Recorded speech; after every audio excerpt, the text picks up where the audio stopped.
1절 한번 보겠습니다. 룻기 4장 1절 2절. 말씀 끝나고 노회장님하고 말씀 나누겠습니다. 룻기 4장 1절 2절이요. 같이 우리 합독하겠습니다. 시작. 보아스가 성문에 올라가서 거기에 앉았더니 마침 보아스에 말하던 기업물을 자가 지나가는지라. 보아스가 그에게 이르되 아무여 이리로 와서 앉으라.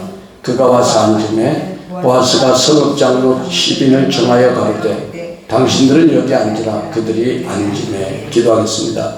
사랑해 주님 감사합니다. 오늘 룻기 제23강 성문에 앉은 보아스라는 제목으로 말씀을 증거하기를 원합니다. 종의 입술에 기름 부으시고 말씀의 생명으로 역사할 수 있도록 기름 부어 주시옵소서. 예수 그리스도 이름으로 감사하며 기도했습니다. 우리 하나님 영광의 박수. 할렐루야. 매주 금요일, 매주 목요일 룻기 강의를 하고 있는데요. 지난 편에 설교한 대로 이제 나오미한테 약속을 했죠. 보아스가 룻에게 내가 기업을 물려주겠다. 그래서 오늘 읽은 4장 1, 2절은 보아스가 룻과의 그 약속을 이행하기 위해서 준비하는 내용인데, 그것은 전국적으로 뭐냐, 다윗의 뿌리에서 그리스도를 탄생하기 위한 여호와 하나님의 열심이다 라고 말할 수 있습니다. 그래서 열왕기하 19장 31절 보면 남은 자는 예루살렘으로부터 나올 것이요 피하는 자는 시온산으로부터 나오리니 여호와의 열심이 이를 이루리라. 그러니까 여호와의 열심이 사실은 보아스로 하여금 룻에게 감동을 가지고 그 룻을 기업 물겠다고 한 것도 다 하나님의 열심에서 나온 것이지, 우리는 보아스가 너무 착하다, 보아스를 닮아야 된다는데, 그 보아스가 된 것이 누구다? 여호와 하나님이라는 것입니다. 아멘. 또 이사야 9장 7절에 그 정서와 평강의 더함이 무궁하며 또 다윗의 왕자와 그 나라에 군림하여 그 나라를 굳게 세우고 자금 이후로 영원히 정의와 공의로 그것을 보존할 것이라. 만군의 여호와의 열심이 이를 이루시라. 그러니까 여호와의 열심이 구약 시대는 어쨌든 예수 그리스도를 계보를 통해서 계속 개선하는 것이 여호와의 열심인 줄 믿습니다. 아멘. 그래서 우리 찬양에도 세상 모든 민족이 구원을 얻기까지 쉬지 아니하시는 하나님, 그런 찬양이 있잖아요. 그래서 보아스는 자기가 한 말에 대해서 책임을 질 줄 아는 사람으로 자신의 말 한마디를 천금처럼 여기는 사람인데, 이는 하나님은 시건치 아니하시고 진실함의 속성을 보여주는 것을 보아스를 통해서 나타내고 있다고 보면 됩니다. 그래서 민수기 23장 19절에 우리가 잘 아는 바와 같이 하나님은 인생이 아니시니 시건치 아니하시고 인자가 아니시니 후회가 없으시도다. 어찌 그 말씀하신 말을 행치 아니하시면 그 말씀하신 말씀을 실행치 아니하랴, 이렇게 말씀하고 있는 것입니다. 그래서 신실하신 하나님, 신실하신 하나님. 제가 어젠가 그제 어떤 목사님이 저에게 기도하는데, 목사님에게 신실하신 하나님의 임재가 계속되겠습니다, 그렇게 얘기를 했어요. 신실하신 하나님. 신실하신 하나님은 뭐예요? 변개치 않는 거예요. 우리 삶에 하나님이 이랬다 저랬다 우리가 일을 하겠습니까? 근데 우리가 이랬다 저랬다 하지 하나님 자체는 신실하신 거예요. 그러니까 우리가 신실함의 사이클을 마치면 주님은 신실한 기름 부음을 우리에게 부으실 걸 믿으시면 아멘. 할렐루야. 지금 계속해서 하나님께서 보아스에게 맺은 신실한 기름 부음이 여러분에게도 부어주고 있습니다. 할렐루야. 그 기름이 부어주고 있어요. 할렐루야. 그러니까 하나님의 성도는 변함없이 신실한 사람이어야 되는데, 보아스가 그런 아버지 하나님의 마음을 가진 사람으로 그 비천한 이방 여인, 이름 없는 여자인 룻을 위해서 열심히 지금 일하고 있습니다. 그러니까 룻 자신은 스스로 나는 시녀입니다, 나는 종입니다 라고 고백을 했는데, 그 이방 여자, 그 이스라엘 여자도 아닌 그 과부인 그 여자에 대해서 보아스가 한 말을 실행에 옮기려고 지금 어떻게 지금 일하고 있습니다. 그래서 요한복음 5장 17절에도 예수께서 그들에게 이르시되 내 아버지께서 이제까지 일하시니 나도 일한다 이렇게 말씀하고 있는 것입니다. 그러니까 우리가 하는 것은 제가 하는 게 아니에요. 우리 속에는 그리스도 영이 하는 일을 믿습니다. 할렐루야. 왜 모든 것을 내가 한다고 하면 거기서 문제가 생기는 거예요. 드디어 보아스가 성문에 올라갔습니다. 4장 1절에 보아스가 성문에 올라가 거기 앉았더니 마치 보아스가 말하던 기업물을 저가 지나는지라 보아스가 그에게 이르되 아무개여 이리로 와서 앉으라 하며 앉으매. 예. 자, 보아스가 성문에 왜 올라갔습니까? 이스라엘 사회에서는 성문이 대단히 중요한 역할을 했다고 합니다. 왜냐하면 거기 가면 사람들을 만날 수도 있고 또 이제 밖에서 성문 밖에 일하다가 저녁에 들어와서 잠을 자고 또 낮에는 성문을 통해 나가서 일하고 또 그 성읍을 통해서 성문을 통해서 다른 성읍으로 이동도 하고 그래서 그 성문에 올라가면 일단 많은 사람들을 만날 수 있는 그런 광장과 같은 그런 자리라고 그래요. 그래서 보아스의 기름물을 자가 이제 그 성문 가까이 막 오고 있어요. 그래서 그 성문에 가면 이제 보아스가 그를 만날 것이다라는 그 기대감을 갖고 갔죠. 그래서 그 이스라엘의 성문은 성과 그렇게 둘러싸여 있는데 그 성 안에 있는 주거 지역은 골목들이 굉장히 좁은데 거기서 이제 상인들이 가게를 열고 거래를 하는데 그 유일하게 성 안에서 가장 넓은 곳이 성문 앞이라는 것입니다. 그래서 오늘 그 성문 앞에 그 느헤미야 8장 1절을 보니까 이스라엘 자손이 본성에 가했더니 7월에 이르러서는 모든 백성이 일제히 수문 앞 광장에 모여 학사 에스라에게 여호와께서 이스라엘에게 명하신 모세의 율법책을 가지고 오기를 청하며 이것을 행한 것도 지금 에스라가 성문에서 한 거예요. 그래서 그 당시 성문은 오늘날의 동사무소, 구청, 시청 그런 그 행정적인 일을 하려고 그러면 이제 성문에 갔고 또 재판을 할 때도 성문을 이용했다고 합니다. 그래서 그 성문에 올라가서 보아스가 좌정하고 있는데 마침 첫 번째 기업물을 권리를 가진 친척 그 사람이 딱 지나가는 거예요. 그런데 보아스가 미리 글로 오라고 얘기한 것도 아닌데 우연히 그 사람이 나타난 거예요. 예. 그러니까 하나님의 세계 안에서는 우리가 사람을 만나고 하는 것도 우연이라는 건 없습니다. 예. 우연이라는 게 없어요. 왜냐하면 고린도전서 2장 9절에 기록된 바 하나님이 자기를 사랑하는 자를 위하여 예비하신 것은 눈으로 보지 못하고 귀로 듣지 못하고 마음으로 생각지 못했던 것 같으니 할렐루야. 제가 3일 전에 이 말씀을 아침에 주시더라고요. 근데 날마다 하나님이 기가 막힌 일을 만나게 하시는 거예요. 할렐루야. 그래서 루시 이삭을 주러 갈 때도 보니까 우연하게 들른 밭이 하필 보아스의 보리밭이야. 우연하게. 응? 근데 그 시간에 보아스가 룻이 있는 밭에 온 것도 우연히 마침 거기에 왔어. 응? 그 다음에 오늘 성문에서 룻에 가장 가까운 친척이 지나가는 것도 마침 거기에 왔어. 이건 뭐냐? 하나님이 그 뒤에서 승리하고 있음을 믿으시면 아멘. 할렐루야. 그래서 오직 하나님의 위대하신 경륜과 하나님의 섭리가 오늘 있었던 것입니다. 예. 그래서 어떤 우리가 열심을 얘기하는데 열심보다 중요한 것이 방향성이다. 그렇게 얘기하고 있습니다.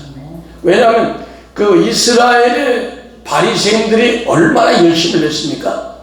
그 열심의 특징이지만 그리스도라는 방향성을 잃었기 때문에 그들이 구원과 먼 자리에 있었다는 것입니다. 할렐루야. 그래서 성령은 올바른 진리라는 방향성을 우리에게 제시하고 있는 걸 믿으시면 아멘.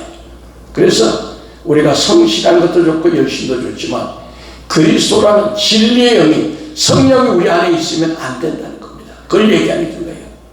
그러니까 보아스에게는 진리의 성령이 그에게 역사하고 있던 거죠. 그러니까 때마침 자기보다 더 가까운 친척 그분이 지나가는 거예요. 예.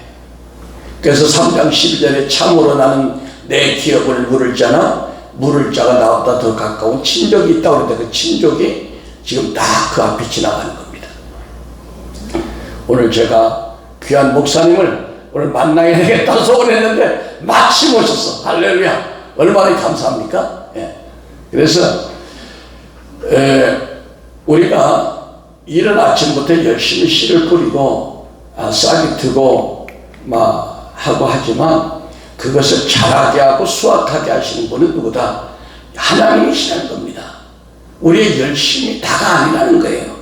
그래서 시편 117편 1절 한번 보겠습니다. 시편 117편 1절 한번 찾아보겠습니다.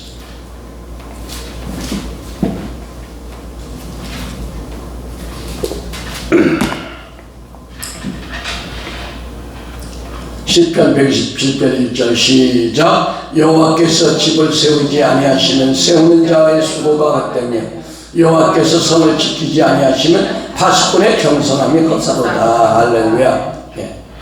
지금 하나님께서 계속 하나님의 임재가 이곳에 임하고 있습니다. 예. 할렐루야. 감사합니다. 그래서 보아스가 기업물을 친족에게 말했어요. 아무개 이리로 와서 앉으라. 자, 이렇게 말한 것은 보아스가 그 친족을 몰랐겠습니까? 시골 동네 베들레헴 그 작은 동네에 사람들 이름을 잘 아는데 그것도 친족, 어쩌면 사촌지간이 됐을지도 모르는데 이 아무개라는 기업물을 자를 이름을 익히 알았을 텐데 아무개라고 불렀어요. 왜 그랬을까요? 여러분 생각해 보세요. 왜 이 사람 이름이 있는데 아무개라고 했을까? 그래서 오늘 이 시간 이 아무개라는 그 룻과 친척인 사람 또 보아스 이 두 사람을 우리가 두 언약이라는 차원에서 한번 살펴보기로 하겠습니다. 그러니까 이 오늘 그 룻의 친척, 그러니까 나오미가의 친척인 이 아무개라는 사람과 이 보아스라는 사람을 두 언약, 율법과 복음이라는 차원에서 오늘 구속사적인 의미로 한번 살펴보겠습니다. 오늘 굉장히 은혜가 될 줄 믿습니다. 그래서 두 사람 보아스와 나오미의 더 가까운 친족, 이 사람을 우리가 어떻게 볼 수 있느냐? 우리 인류의 조상 첫 아담과 마지막 아담인 예수님의 구도로 보면 우리가 이해가 될 줄 믿습니다. 우리가 알다시피 아담은 육의 조상이고 예수님은 영의 조상이잖아요. 그러니 나오미 그 가의 엘리멜렉가의 기업을 물을 책임 있는 가까운 친척 아무개는 우리가 첫 아담으로 보고 보아스를 마지막 아담인 예수님으로 본다면 이 구도를 율법과 복음의 두 언약으로 생각할 수 있어요. 우리가 갈라디아 4장에 보면 우리가 두 언약에 대해서 얘기하고 있잖아요. 두 여자에 대해서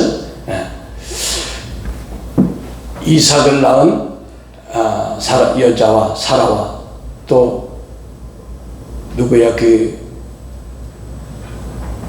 이삭 전에 낳은 그 첩을 낳은 아들과 관계를 두 언약이라고 얘기하잖아요.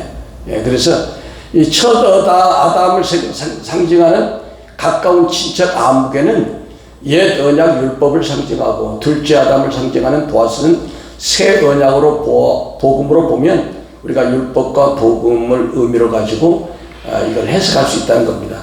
그래서 고린도전서 15장 45절에서 47절 한번 보겠습니다. 고린도전서 15장 45절에서 47절. 고린도전서 15장 45절에서 47절. 시작. 바 첫사람 아담은 산령이 되었담과 같이 아담은 살려주는 영이 되었나니 그러나 먼저는 신령한 자가 아니요 육에 있는 자요 다음은 신령한 자입니다. 첫사람은 땅에서 났으니 흙에 속한 자거니와 둘째 사람은 하늘에서 났느니라. 아멘. 그러니까 바울은 아담과 예수님을 두 조상으로 비교해서 아담은 산령이라고 하고 마지막 아담인 예수님을 살려주는 영이라고 했는데 산영이란 그냥 살아있지만 영혼이 죽은 상태. 그러니까 죄인된 영혼이죠. 그 아담과 하와가 선악과를 먹고 나서 영이 죽어버렸죠. 근데 이걸 산영이라고 그래요. 그냥 살아만 있는 게 살아만 있는 거. 근데 예수님은 살려주는 영이에요. 그래서 살려주는 영이라면서 생명을 공급해주고 그 영으로 천국까지 갈 수 있는 영이죠.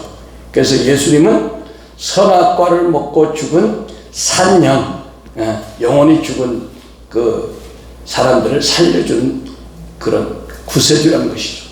근데 먼저는 가까운 친척, 아까 얘기한 그 아무개는 신령한 자가 아니고 육에 있는 자죠. 그 땅에 있는 자, 흙에 속한 자, 옛사람. 그래서 그는 죽은 자예요.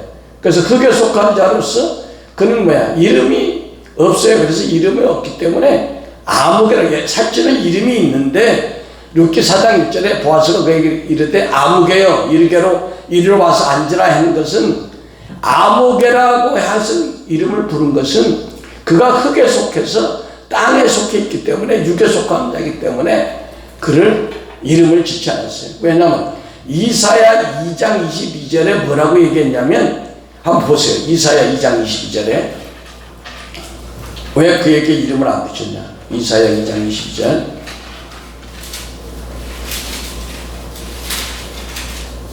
시작. 너희는 인생을 의지하지 말라. 그의 호흡은 코에 있나니 수에칠 가치가 어디 있느냐. 그러니까 이 아무개 그 루트의 더 가까운 친척은 숨만 깔딱깔딱하지 그게 목숨이 없다는 걸 얘기하는 겁니다. 그래서 천국은 영생하는 곳이기 때문에 천국에서 죽은 자는 그 숫자에 들어가지 않는다는 얘기, 이름이 없다는 거예요. 그래서 이것을 나오미의 기업을 이어줄 고엘료 적용해 보면 첫사람 그 아무개라고 하는 그 친척은 이름이 없는 자라는 겁니다. 왜? 흙에 속한 자야.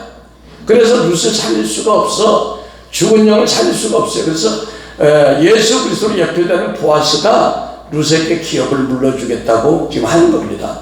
그러니까 보아스가 당신이 룻하고 친척이니까 당신이 룻의 기업을 물려줘 그랬더니 나 못합니다. 왜? 나는 생명도 없어요. 나는 연약한 자예요. 나 못해요. 이렇게 얘기하는 것입니다.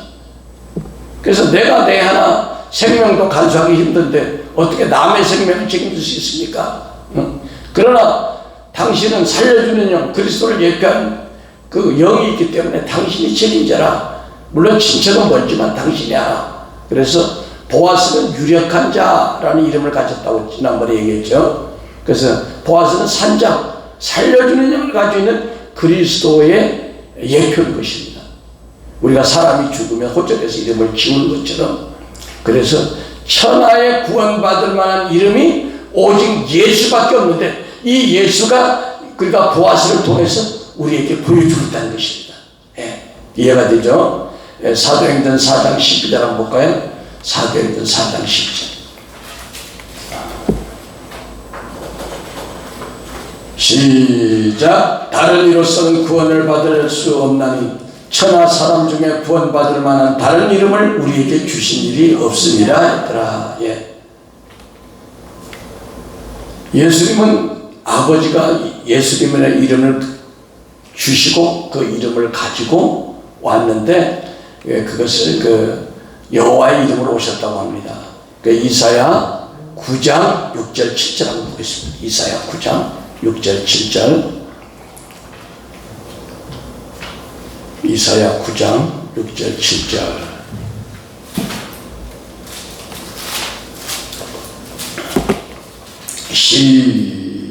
시작. 이는 한 아기가 우리에게 낳고 한 아들을 우리에게 주신 바 되었는데 그 어깨에 있는 청사를 메었고 그 이름은 기묘자라 모사라 전능하신 하나님이라 영존하신 아버지라 평강의 왕이라 할 것입니다.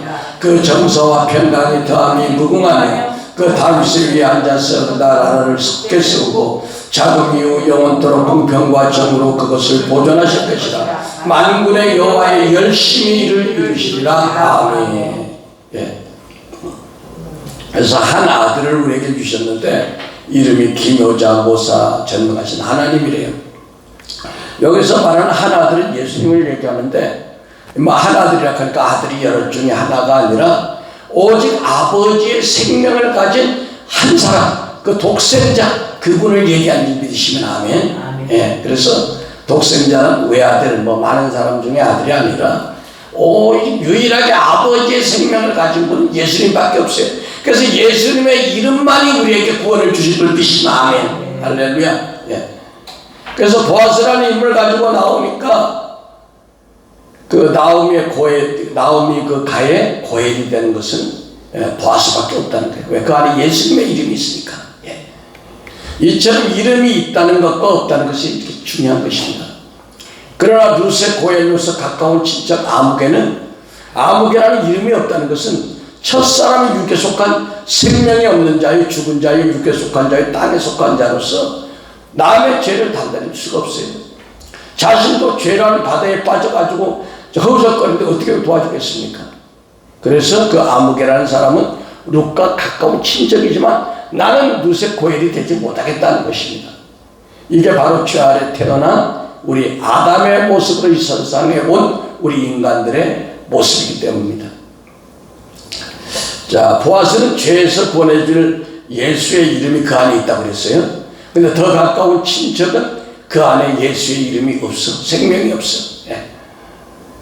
그래서 성경을 기록한 이 사람, 저자가 의도적으로 이 사람의 이름을 나타내지 않고 그냥 아무개요라고 불렀다는 것은 뭐냐? 이 사람이 그 당시 이제 자기가 손해가 날까 싶어서, 왜? 그 루세 과부에 거려온 사람의 논도 밭도 사줘야 되고 그 사람 살림 챙겨야 되면 많은 돈이 들어가서 자기가 손해가 보는데 자기는 돈이 손해나서 안 했다고 했지만 영적으로 보면 그게 아니라 그에게는 예수의 이름, 예수의 생명이 없었다는 거예요. 그러니까 우리도 예수의 생명이 있어야 영혼들을 구원한다는 것입니다. 할렐루야. 예수 생명이 내게 없는데 어떻게 영혼들을 구원하겠습니까? 할렐루야. 예. 그 보아스가 여기 그 성문에 앉아서 이리로 와라 해가서 불렀는데 왜 불렀어요? 이제 법적인 일을 해결하자 이거야. 예. 우리가 레위기에 나와 있는 그 일, 신명기에 나와 있는 그 일을 우리가 지금 여기서 해야할 겁니다. 그래서 보아스가 10인의 장로를 증인으로 채택을 했어요. 예. 그래서 구약시대는 백성들 가운데 어려운 일이나 문제가 있으면 언제든지 장로님들을 초청해서 그분들에게 판단을 받았습니다. 예. 그 오늘날 교회를 따지면 당회죠. 그러니까 당회가 어떤 일을 결정하면 성도들은 따라야 되죠. 똑같은 거예요. 그래서 우리가 보아스와 루세 엘리멜렉과의 기업물을 일도 오늘 이 장로들의 회의에서 지금 결정하게 되어 있습니다. 그 근거는 신명기 25장 5절에서 10절에 있습니다. 신명기 25장 5절에서 10절 한번 보겠습니다. 신명기 25장 5절.